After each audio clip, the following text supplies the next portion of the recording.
Hi, I'm here again in this field of winter barley just outside Athy, and I just want to have a look and see the different strategies that we might apply to a field like this and other crops that are out there this year. So this is cassia, and we know it's a variety that is pretty susceptible to rhynchosporium. So in a case like this, we want to try and control that rhynchosporium at growth stage 30, where the crop is at the moment, to try and protect the tillers that are there. In this field here we also have trace element deficiency, specifically manganese, so we have to treat that as well. And we're also in the case here today treating with for wild oats as well. So on the cleaner varieties, likes of Cosmos and some of the other 6-row varieties, disease control is not as important at the moment as it would be in some of the dirtier varieties. So we do have a little bit of time, and that gives us time and flexibility to do some of the other jobs that we might need to do out there at the moment, such as trace elements, or weed control, and maybe even tiller manipulation as well. So it's different strategies for different crops depending on the situation that you're dealing with. So in this case we're using a triazole and an SDHI, but equally a strobilurin will work fine in this case.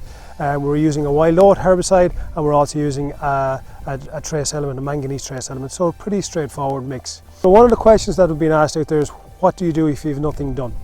Well, we know from experience that having complicated mixes which include wild oat herbicides, broadleaf weed herbicides, fungicides, trace elements and PGRs can be quite stressful on the crop and can damage the crop and potentially damage tillers and maybe lose yield.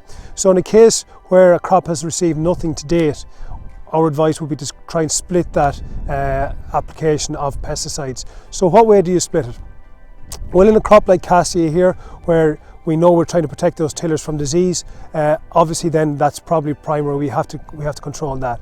Likewise, in this crop here, where we're trying to promote these small tillers here, you can see in this crop here we have quite a number of small tillers. We're trying to promote those. We also need to try and get a PGR on out because it's pretty time critical. And we also know that manganese and trace elements are time critical as well. They need to go on by growth stage 30. So we'll get those on now, and maybe in a week or 10 days time we'll come back and treat the wild oats and broadleaf weeds as needs to be. So in summary, we need to tailor our applications to the crop that we have and the variety that we have in front of us.